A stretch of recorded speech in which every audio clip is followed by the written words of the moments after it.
Welcome to our weekly market analysis. I hope everyone has had a wonderful weekend so far. This analysis is for the May 4th, 2024. Before I begin, I thought this was interesting with all the things going on, actually, with the interest rates and national debt. So, yep, to infinity and beyond. And is that Buzz Lightyear? And no, it's the national debt. So, um, last week I mentioned that it was supposed to be a volatile week, although from the beginning to end might not looked like one, but in during the day it was lots of volatility, especially when you look at the 5-minute charts. And main reasons were the lot of news coming up from the FOMC uh, to the non-farm payrolls, the earnings, whether it's Amazon, Apple. And so that was a big culprit of the volatility. So we will review what happened last week, but also what is happening with gold and dollar. Both of them are in almost a similar direction. What message are they giving us?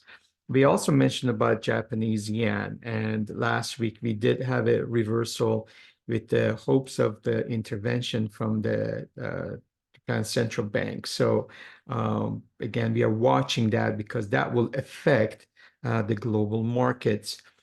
Also, what is happening with the expectation of the rate cuts after the Chairman Powell's speech and the FOMC uh, decisions, and also non-farm payroll.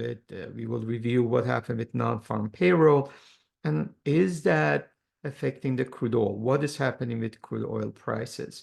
The last but not least is from the technical side of we want to pay attention to the 50-day moving average, and we will review that is where are we standing compared to that.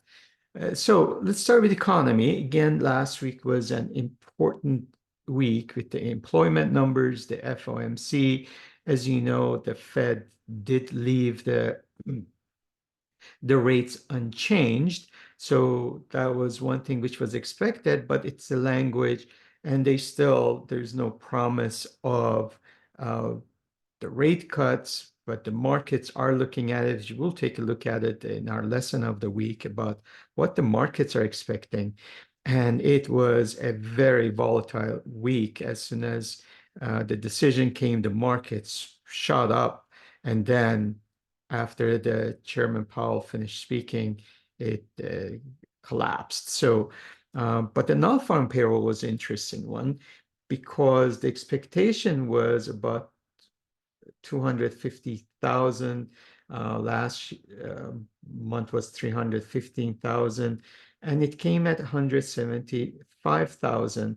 And that's when we review right the next slide what happened. So the review was 175,000, and actually the unemployment rate increased from 3.8% to 3.9%. And the unemployed was up slightly to 6.5 million. A year earlier, though, we have to go back, and we were at 3.1%, and unemployed was 5.1 million. So where these job gains come from? Again, we're looking at the services in healthcare, social assistance, and transportation and warehousing. And among the unemployed, the number of permanent job losses increased to 101,000, and to seasonally adjusted 1.756 million. The number of reentrants to the labor force increased 9,000, so we have now at 1.92, almost 1.93 million. And the labor force participation is at exchange at 62.7%. But I think the markets we're looking at this are looking at the earning growth was at 0.2%, and hourly earnings have gone up about 3.9%. The question is, the markets looked at this and they looked at the softening of the economy and basically hoping that the Fed will take this as a indicator that the markets are slowing down, the economy is slowing down, and it's time to cut rates. But as I said it before, the Fed looks at, they like to have 3 data points in a row. And again, the inflation numbers coming up the following week, that should actually clear a little or give us more clarity. One more thing you have to pay attention also. Remember, it's April 15. There's a seasonally adjusted, and it should have been actually held here when the April comes, the April numbers will come when we look back for the revisions. Generally, the revisions could affect, at this time, this is what the market sees. They like it. The markets did go up, especially on Friday. Another reason markets did go up was Apple's earnings, so they like that. So basically, the revisions could be upward. So what will happen is the government sector had a huge loss, almost 88,000 when we looked at April to March. So there could be some revision there. So, but we don't have it. So it could be the next time when we have next month when we have the GDP, I mean the unemployment numbers, non-farm payroll numbers, we will see that they might be an adjustment. So we will take this as a face value, but that doesn't mean it's what is exactly really happening.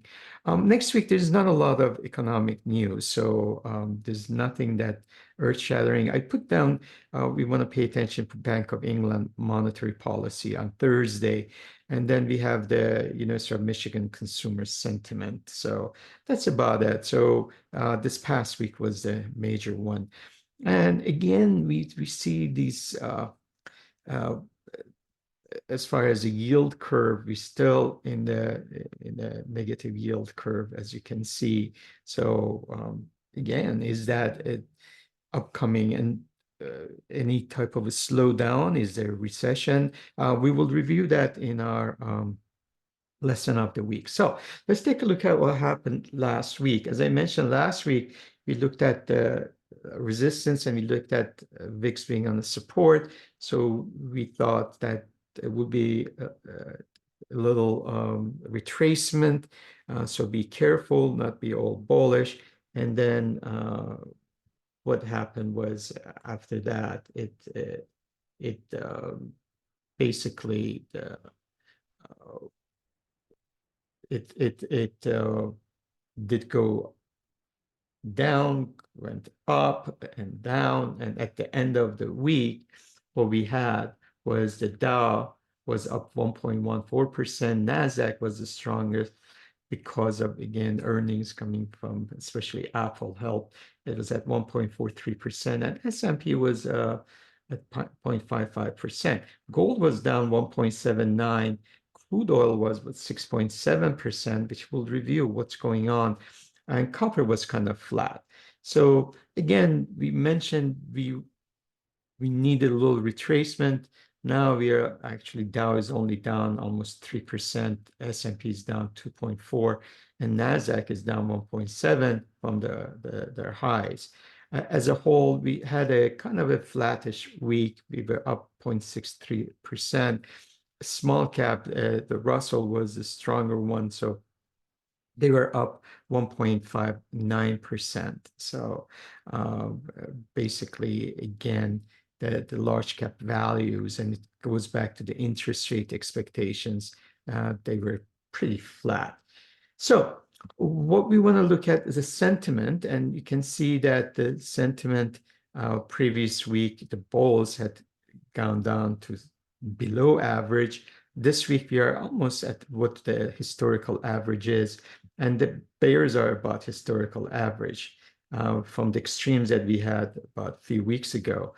Also, the CNN fear and greed is at gone up a little bit. We are at fear, so still there's a little concern. So actually, which is good for the markets. And even our Citigroup, which was for a while, for a few weeks, it was in the panic and euphoria side. We seen it was in the euphoria side, And finally, we've gone to close to the higher end of the neutral.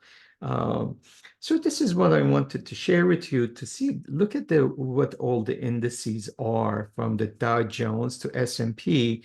We are right against that 50-day moving average. Friday was a very good day, again, because of the non-farm payroll. We see that we did break above the 20-day, but we are right against that. So we like to break this and convincingly, and you see that on S&P. There's a lot of dojis, so that's one thing we want to be concerned. But we are on the NASDAQ, we are above the 50-day, but you can see the New York NYSE index is against the 50-day. Transportation is actually just broke above 20, but it's below its 50-day. Interesting enough, utilities, you see, been very strong. They had a very good week this week. So the question is how we could have this, and also NASDAQ had, especially technology, had a good week. One of the interesting things is with all this AI is the utility usage, electricity usage. So that's boding well for the utilities. The mid cap, again, right against its 50-day. IWM is right around 50. It broke above and came down. The same thing with the small S&P small cap 600. You see we are right on that 50. And even when we look at the Wilshire, and we look at the value line right against 50. So be careful with that. If you break it convincingly, then we want to follow that direction. But right now, really, it's an indication that you just got to be a little cautious. Also, again, we can see that I've been talking for months and months about this 5111. And that's where we are at 5127, right parked there. Although, as I mentioned, we have broken above the 20, but you see that 50-day moving average. And this is something that, again, we want to be watchful. As far as our support at 100-day and Bollinger Bands, we see that the momentum has shifted. We are going up, and we have broken above the 18-day. The volatility is narrowing now. It's coming down. So that's something we want to watch, especially, again, the big news is already out. As far as when we look at NASDAQ, as I mentioned, that it broke above its 50, we broke about 18, and also the 100-day moving average, you've been floating up and down. So we need another another candlestick to give us the confirmation. And as far as the Russell, you see Russell is right against this 100-day moving average, and we are overbought. So 50, we just broke, and we are parked right on the 50 and this 100-day, and against coming to the Bollinger Bands. The Dow was actually had a pretty good week, but we are against, again, this moving averages, this 100-day moving average. As far as transportation, we looked at it, as I mentioned, we are below the 50 and 100-day. As far as the VIX, big collapse. Last 2 weeks ago, we mentioned we've been outside this Bollinger Band. We reversed back. We had a support at 100-day and 50-day, and then we just broke down on Friday. So we are back to support. Again, the news is out. So there's we've talked about the VIX is not playing as huge of a role because of the 1 day the expiration option. So, but we did break below that 100-day, so that could bode well for the markets. The VIX also has broken below its 18-day, at least one bar. As far as, oh, I'm sorry, this is on a weekly. We just broke that 18-day. But you see, this is the VIX on a weekly. Look what happened on a 100-week. We talked about it a few weeks ago and said, watch that 100-week. So we did go the previous week, hit against that 100-week moving average. And then this past week, we actually continued and broke breaking below 100-day. or 18-week moving average. VVIX also could not, the volatility of VIX did go outside, came back at 100-day again, played a role. As far as the yields, that's what has happened, waiting for FOMC, nicely retraced, and now the expectations are we going to have a rate cut? So the markets are doing the job. They're expecting the rates will be lower. We are in a oversold, so we want to watch and be touching the Bollinger Band. So although MACD has broken negatives, which is bodes well for the rates, and the momentum is down, but we are in oversold. So let's see how this week will form. And the same thing with 10-year, you see that was a big nice jump. We are overbought opposite, hitting the Bollinger Band upper edge, but we broke above the 18. So that's a nice move. On a weekly on 10-year, we see that we hit the lower edge of the Bollinger Band, but we still embedded. We actually embedded, and MACD is down. So we need more conviction. We need to break above that 18 weeks. The 30-year though has broken above the 18 weeks moving, 18-day moving average, and had a nice move, and it's hitting its upper edge of Bollinger Bands, and it is overbought. Similar story. Now the dollar, obviously, with the expectation of the market's outlook for the rates and rate cuts, so it had a drop. But we're also watching Japanese yen. Japanese had a bounce, and then euro as well. So now we are oversold. So the question is, will we have a support and reverse? So this week will tell us. Right now, the MACD has crossed, and basically we have broken below the 18-day moving average. On a weekly basis, though, we still above the 18-week and 100-week moving average. We are embedded. So there's a strength, at least in intermediate term, till we see otherwise. We've been hugging that upper edge of Bollinger Band, so we did have a sell-off again, FOMC, and obviously the job numbers.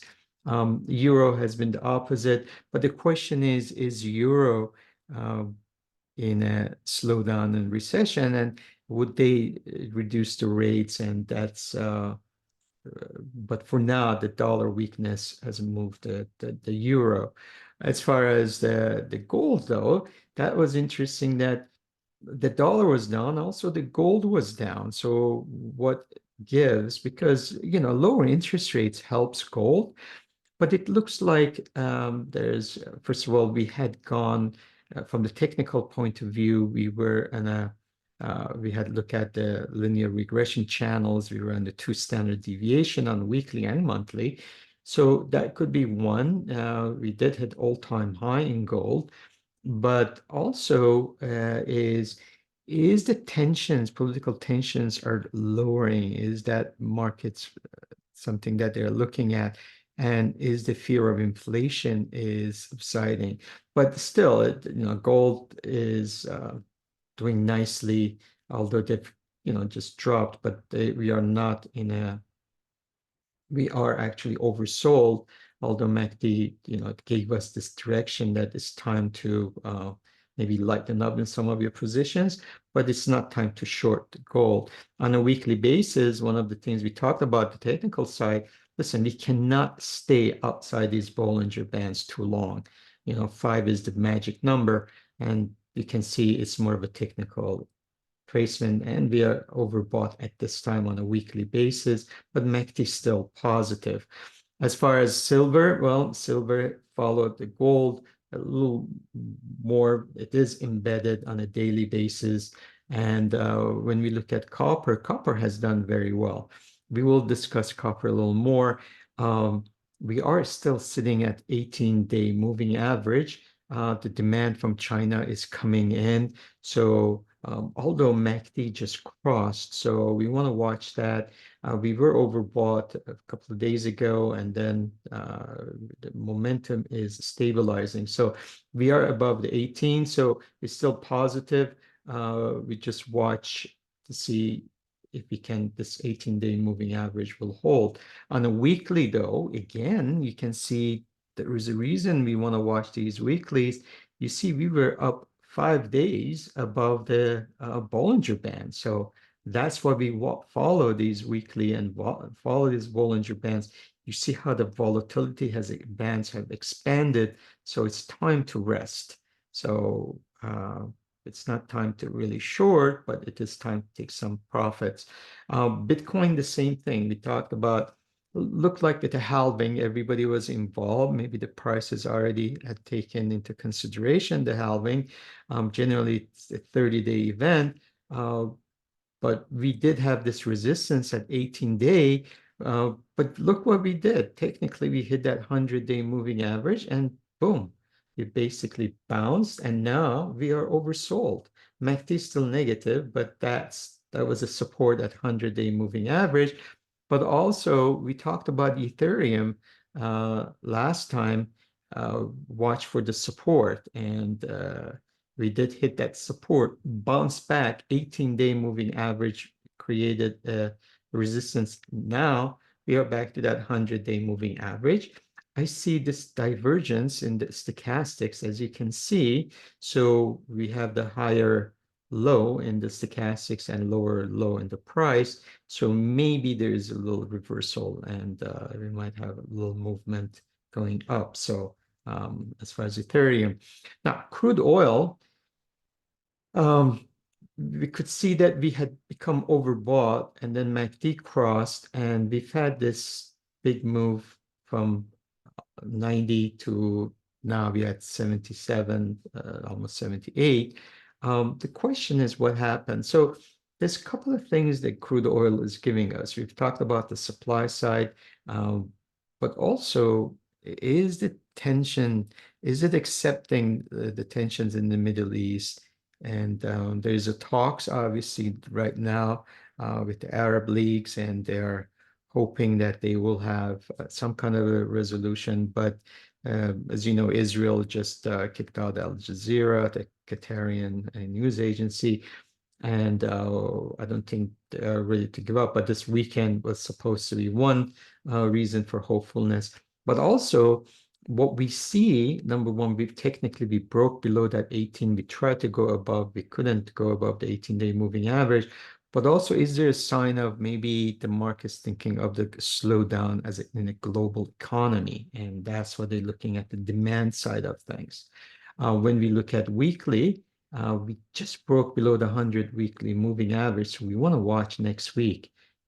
18 weeks is holding, but 100 week, this is a crucial point. They're converging there, and momentum is going down. MACD hasn't crossed, but we want to watch that. So whether it will go lower or will there be a support right there?